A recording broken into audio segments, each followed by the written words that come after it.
Hello again everyone, this is Rob, aka Hated Hero, and today I'm bringing to you a PvE tank build that I really enjoy to play.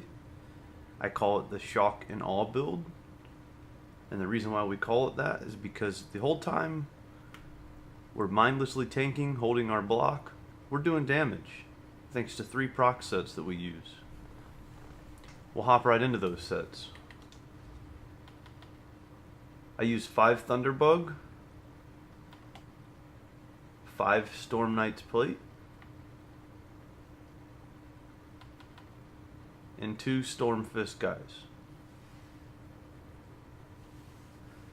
The preferred armor weights would be a medium helmet and light shoulder, but I do not have that set up. You would also like an infused helmet and sturdy shoulders, which I do not have either, but this still works. You want to run all Hokaijo glyphs, and that gives you a good max magic pool, a good health pool, and stamina pool. For the jewelry, I like to go with 2 magic recovery and 1 reduced cost of bash and block. I'll get more into why I like magic recovery in just a minute. So those are the sets. On your main bar, you definitely want a defending sword. On your back bar, you could go with something else if you're not able to find one, but this is the preferred setup. The enchant can be anything you'd like. I prefer health restoration. We're gonna buff up really quick here. Check our stats. So again, with an infused helmet, we'd be hitting 30k health, which was our target amount for this build. Around 26k max stamina, 18,000 max magic, 34,000 spell resist, and 30,000 physical resist. 1200 magic recovery, 400 health recovery, 600 stam recovery. The stamina recovery looks low, but it isn't. We heavy attack to generate stamina. We cast Igneous Shield to generate stamina, and we use ultimates when needed to generate stamina. Go with 7 points in health and the rest in max stam, and this will help bring you just to that 30k health mark with the right traits on your armor. I go with the Atronach Mundus Stone, again for magic recovery, and the reason why we need this is because the majority of our skills that we use on a tank are magic. So without magic recovery, we're not going to be able to cast self-heals or crowd control effects for mobs, and we will slowly realize that that becomes an issue. Before we get into the skills though, we're going to look at the champion points. This is how I currently run them. This will soon change, but as of now, this works, and it's what we use. 47 Magician, 47 Warlord, 46 in Magic Recovery, and the rest in Reduced Cost of Blocking, Shadow Ward. 100 points in Bless to help our self-heals, 98 in Elemental Expert, and 2 in Elfborn. The 98 in Elemental Expert is not how you would generally run a tank, but this is the Shock and Awe build, and our armor sets scale off of this champion point system. For the red tree, we go with 70 Hardy, 70 Elemental Defender, 13 in Quick Recovery, and the rest in Heavy Armor Focus to bring our physical resist up. Now we'll look at the skills that I prefer to use. You can interchange these for things that you like. On our main bar, we've got Pierce Armor, which is our taunt, and Armor Break, Choking Talons as mob control and reduces the damage of mobs. Coagulating Blood. I have not played my tank since the most recent update. I may want to change this to Green Dragon's Blood. I just need to look into it a little bit. So you may go with green dragon blood here if it's better. I just have not remorphed my tank since the housing update. Unrelenting grip, again, to control mobs and bring ranged enemies into your DPS's AoEs. Absorb magic can be used as a heal. Also reduces the cost of block and the amount you can block. Aggressive Warhorn for our team buff and to restore our resources if needed. On our back bar, Magma Armor in case the team is in trouble and we need to self-sustain for a while. Igneous Shield. It's a slight shield, a minor damage buff for your allies.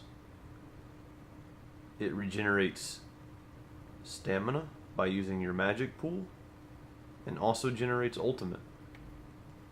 Hardened Armor for our major wards.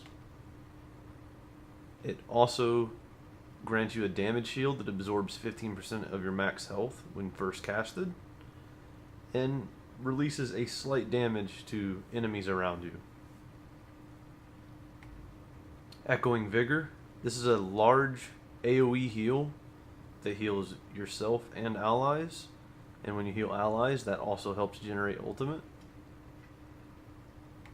Absorb Magic on our back bar as well, and Heroic Slash to help generate even more ultimate.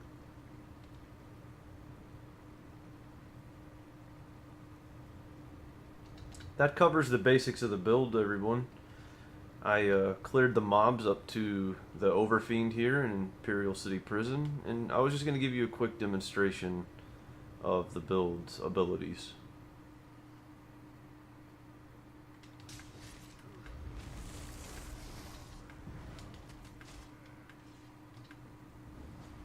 So we're just going to sit here, let this guy pound on us for a while, watch our sets do a little bit of damage. And again, this isn't crazy DPS, but every little bit helps.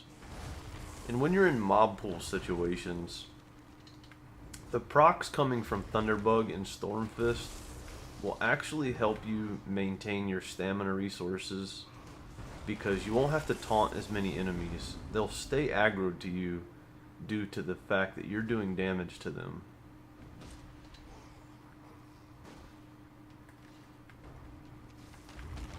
We're going to go ahead and recast all of our buffs.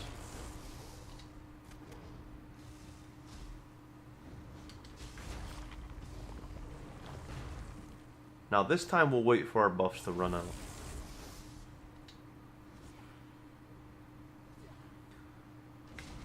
Weave in your heavy attacks when available. Every boss fight has a cooldown time where you're able to weave in heavy light attacks and release your block to regenerate resources.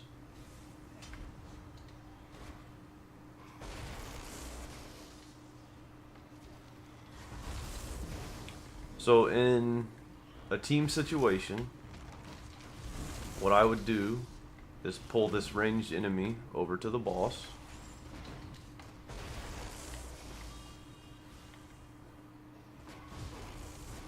A ranged enemy always walks away after you first chain them. So it's good to Talon right after, and then they'll stay there.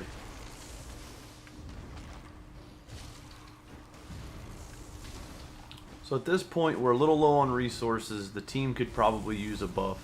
So we'll pop our ultimate. We've nearly got all of our resources back.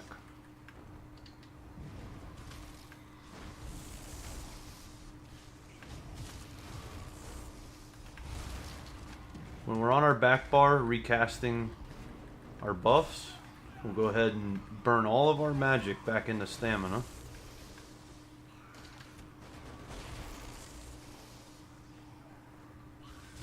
Now there aren't a lot of mobs here, but this boss hits pretty hard, so this is a very good demonstration of how much this build can actually take. We're gonna pop a pot there.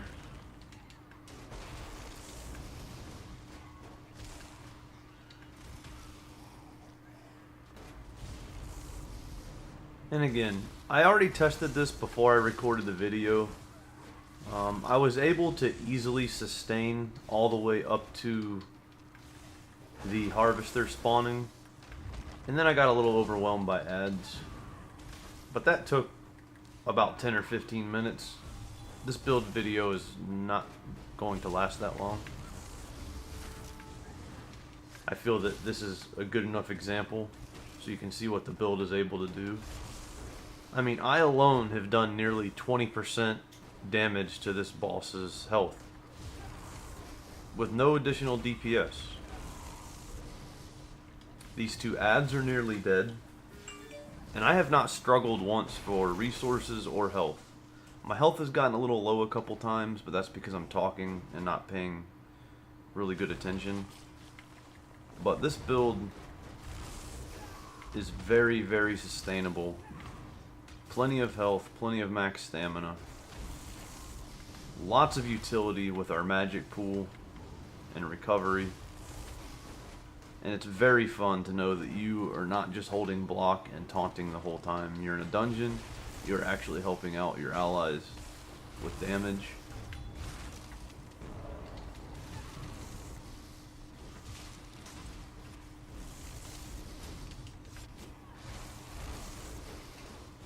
I'll end the video here, guys. We've done nearly 25% damage to this boss.